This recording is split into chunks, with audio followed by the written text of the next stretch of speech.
볼까요?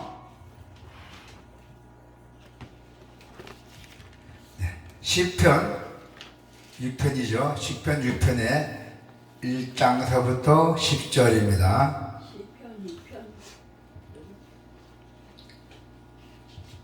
시편의 6편. 여호와여, 주의 분노로 나를 책망하지 마시오며 주의 진노로 나를 징계하지 마옵소서.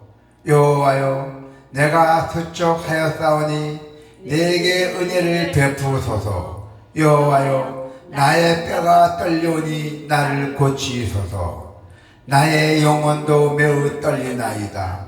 여호와여, 어느 때까지니까? 여호와여, 돌아와 나의 영혼을 건지시며 주의 사랑으로 나를 구원하소서. 사망 중에서는 주가 기억하는 일이 없사오니 수월에 주께 감사할 자 누구리까? 내가 단시간으로 피곤하여 밤마다 눈물로 내 침상을 띄우며 내 요를 적시나이다. 내 눈이 근심으로 말미암아 새하며 내 모든 대적으로 말미암아 어두워졌나이다. 악을 향하는 너희는 다 나를 떠나라. 여호와께서 내 울음소리를 들으셨도다. 여호와께서 내 간구를 들으셨으며 여호와께서 내 기도를 받으시려다. 내 모든 원수들이 부끄러움을 당하고 심히 떨며 갑자기 부끄러워 물러가리로다. 아멘. 오늘 하나님의 말씀은 우리가 이 세상에 살아가면서 지쳐있는 자들입니다. 우리가 모든 세상에 살면서 힘든 일도 하는 사람도 있고 모든 것이 많이 있잖아요. 그래서 지쳐있는 사람들에게 여러분들께서는 하나님의 약속을 의지하며 그리고 낙심을 기도로 물리쳐야 돼요. 어려움을 기도로 물리쳐야 한다는 것입니다. 우리의 간절한 기도에도 불구하고 고통스러운 상황이 조금도 변화되지 않을 때 우리의 마음은 낙심하잖아요. 우리가 모든 것이 원한대로 안 될 때는 낙심을 하게 되어 있잖아요. 그게 인간의 본능입니다. 끝이 보이지 않는 상황에서 기다림은 더욱더 고되고 힘들게 느껴지죠.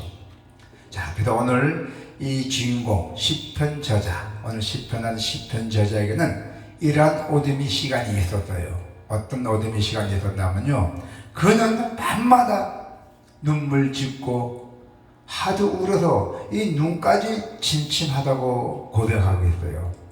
그래서 오늘 이 시편 6편은 참회에 실어서 육체의 고통과 죄책감으로 인한 심령의 슬픔을 담은 탄원식의 형식의 기도예요. 아직 내가 첫째로 탄원도 하고 이런 형식의 기도를 합니다. 그는 왜 그렇게 된다면은 그는 본인이 죄값으로 오는 징계를 받는 것이 당연한 줄로 아는 것을 깨달았대요. 내가 군대에 있을 때 많은 사람을 전쟁에 나가 죽였잖아요. 그런 것 때문에 이제 자기가 그걸 깨달았던 것이에요. 육신의 고통이 있을 때에 죄를 통해할 수 있으면 바로 성령의 선물뿐이에요. 죄를 통해할 수 있는 길은 성령의 선물 이에는 없다고 했어요. 그래서 우리 성도 여러분께서는 이 세상에 그 무엇보다도 하나님께 버림받는 것이 가장 괴롭고 외로울 것이에요.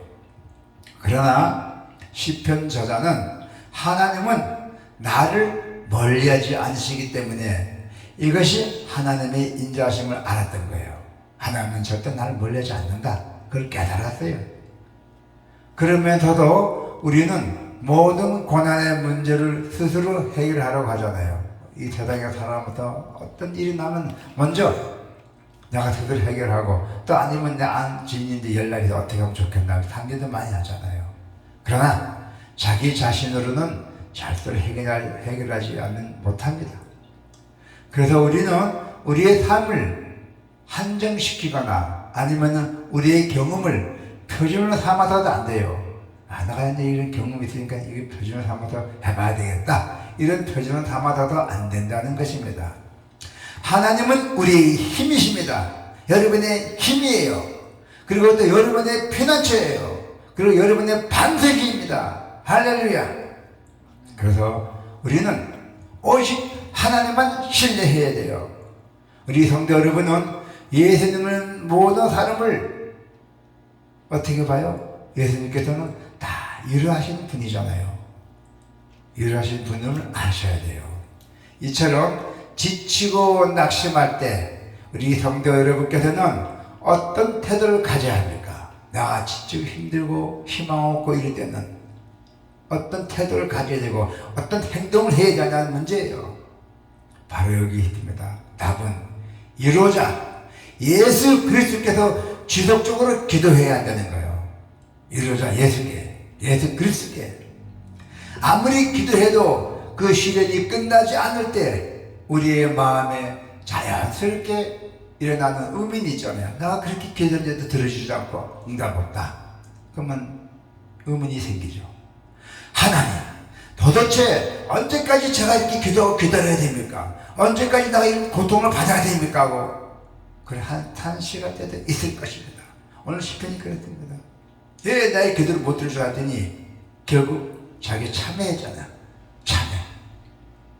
참한 바람에 깨달았잖아요. 이러한 의문 속에서도 우리는 낙심하며 더 이상 우리가 기도해도 소용없을 거라는 결론을 내려서는 안 됩니다. 그런 마음은 절대 버려야 돼요. 내가 이 기도하는데 왜 안 들어줄까? 하나님이 응답 없을까? 우리가 처음부터 되돌아봐야 돼요. 그래서 그 문제가 있으면 참여하면서 기도해야 됩니다. 참여. 자, 그리고는 우리의 기도를 자리를 떠납니다. 기도에 응답 없는데 기도할 필요가 뭐겠어요? 그 기도 잘 떠나버리죠. 불만만 갖고. 그러나 오늘 이 주인공 시편 저자에게는 어둠의 시간이 있었어요. 나는 어떤 고통과 뭐 있어도 어둠의 시간이 많이 있었습니다. 그는 자신의 간절한 기도 불구하고 상황이 변화되지 않는 않자 그것을 잊었어요. 하나님 징계처럼 느꼈어요. 아, 하나님이 나를 징계를 줬구나 이렇게 느꼈던 것이에요.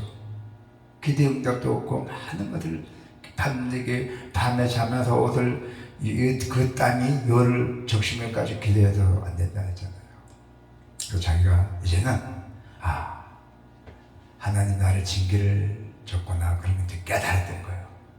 그러나 그는 자신이 버린 하나님께 버림받은 것 같은 순간에도 기도를 멈추지 않았어요. 하나님 절대 나를 버리지 않으신 분이라는 그런 믿음으로 기도를 다시 또 했어요.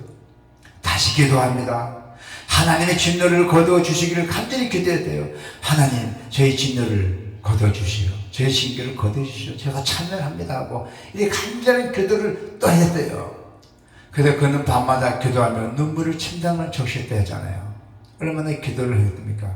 눈물로 자기 침상을 다 적셨다니까 눈물이 얼마나 많이 나왔겠어요. 탄식하며 끈질기게 기도하는 시편 저자의 눈물을 드디어 하나님께서 보시고 마침내 응답을 하셨던 것입니다. 할렐루야. 그래서 하나님의 그의 울음소리를 들으신 거예요. 부르심을 들으신 것이고 우리가 절망을 끌어안고 하나님 앞에 엎드려져 지속적으로 기도하기는 쉽지 않습니다. 기도도 어려워요. 힘들어요. 그러나 습관이 되면은 아주 간단합니다. 편해요. 기도 안 하면 몸이 근질근질하고 못할 정도로 그럴 정도로 우리가 기도하고 그거를 우리가 일상생활에 만들어야 되는 거예요. 그것들이 의미예요. 그렇지만은 고통 속에서도 억지로 드리는 기도일지라도 우리 마음 상태가 온전하지 않더라도 하나님은 그 기도를 듣고 응답해 주신 줄로 믿습니다.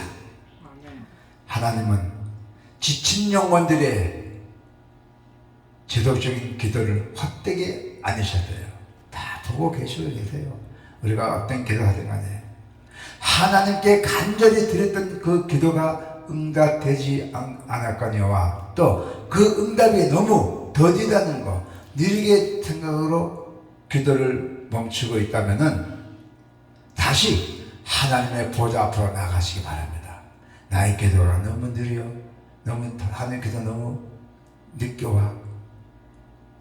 그렇게 멈추지 마시고 다시 하나님 보좌 앞에 나와도 더욱더 기도하시기를 바랍니다. 그러다 하나님은 우리 기도에 귀 기울이시고 시련 중에 또 연약해진 우리 영혼들을 이루하시며 마침내 그 기도에 응답해 주실 것입니다. 아멘. 자, 성도 여러분, 우리들은 하나님의 약속을 믿고 기도해야 합니다. 하나님의 약속을 믿고 기도해야 됩니다. 전지전능하신 하나님은 1.1일도 헛되지 않습니다. 꼭 약속을 했습니다. 그래서 오늘 이 시편 저자는 하나님께 시련에서 구원해달라고 끊임없이 간청했던 것입니다. 그래서 그는 하나님의 진노를 거두시고 자신을 역경에서 건져주시길 구하건다는 것이에요. 그 구원에 대한 이런 간구는 하나님의 사랑에 의지하여 드리는 바로 호소였어요. 하나님은 약속하신 말씀을 신실하게 이루어주심을 당신의 사랑을 증명하고 계신다는 거예요. 하나님은 당신의 백성을 절대로 버리지 않으시며 늘 함께 해주실 것을 약속하셨잖아요. 그래서 오늘 시편 저자는 신실하신 하나님의 약속을 믿었기에 하나님의 자신의 간구를 들으신다고 확신을 했기 때문에 그렇게 끈질기게 기도했던 것입니다. 우리 성경에 나타난 하나님의 사람들 역시 예외 없이 시련과 역경의 시간을 다 통과했습니다. 지금도 통과 중에도 있고 또 지금 당한 사람도 있지만은 다 하나님께서 건져주실 줄 믿습니다. 그들의 믿음으로 역경을 이기고 승리한 비결은 바로 하나님의 약속을 붙드는 것이었어요. 하나님 나를 버리지 않으신다. 하나님 나를 지켜주신다. 하나님 나를 보고 계신다. 그 약속을 마음에 갖고 꽉 잡았던 것이에요. 느헤미야는 이스라엘이 바벨론으로 포로로 잡혀 있는 그 상황에서도 예루살렘이 해체되었다는 소식을 들었어요. 예루살렘이 해파. 포로, 전쟁이 포로됐죠. 바벨론에게. 그래서 이제 다 포로 잡혀가는 거였어요. 그래서 느헤미야는 그 상황에서 예루살렘이 해체됐다는 소식을 들었어요. 자, 그래서 어떻게 했어요? 그는 수일 동안에 하나님 앞에 눈물의 기도를 드렸어요. 느헤미야가 우리 나라가 우리 백성이 이렇게 바벨론의 이웃 나라에 잡혀갔습니다. 그 사탄의 악의 사탄에 잡혀갔다면서 눈물을 흘리면서 기도를 드렸던 것이에요. 그래서 하나님이 당신의 민족에게 약속하신 말씀을 상기하며 기도했어요. 하나님께서 우리 이스라엘을 지켜주시나 했는데 왜 못 지켜주셨다고 그렇게 했던 것을 느헤미야가 그때 눈물이 기도를 드리며 하나님 그때 약속하신 말씀을 지켜달라고 그렇게 기도했던 것이에요. 결국 지켜줬잖아요. 우리가 고난 가운데서 기도를 포기하지 않고 낙심과 절망에 빠지지 않고 믿음의 선배들처럼 하나님의 약속을 주장하며 우리가 기도해야 됩니다. 할렐루야. 우리는 하나님의 약속, 그 하나님의 약속 안에서 우리를 사랑하시는 그 신실한 하나님을 발견할 수가 있어요. 사랑의 그 속에 진실도 발견할 수 있다는 것입니다. 하나님의 신실하심은 여러분이 믿는다면 우리는 인내하면서 끝까지 기도의 자리를 지킬 수 있고 그 기도의 자리를 사수하실 것입니다. 지킬 것입니다. 수호할 것입니다. 누가 뺏지도 못합니다. 그래 오시오. 사탄의 무리들이 우리가 기도한 동안에 뺏으러 오고 방해 많이 얻습니다. 그렇지만 하나님의 신실을 믿어야 돼요. 누가 뭐라도 하나님을 믿게 된다면 우리의 기도는 방해되는 사람 다 저지됩니다. 힘겨운 상황이 좀처럼 변화되지 않고 기도 응답이 더딜 때 우리는 절망하게 됩니다. 그러나 그 순간에도 하나님은 여전히 우리를 사랑하고 계신다는 것을 잊지 마시기를 바랍니다. 변하지 않는 상황이 아니라 하나님의 약속을 바라보아야 돼요. 내가 한번 기도한다고 듣지도 않고 없다고 그렇게 절망하지 말고 오직 하나님의 약속을 믿으라는 것이에요. 하나님의 약속을 바라보아야 되고, 자, 이제 성도 여러분, 우리가 약속에 대한 믿음, 하나님 앞에 나아가시길 바랍니다. 하나님이 정하실 때에 우리의 기도에 응답해 주실 걸로 믿습니다. 아멘.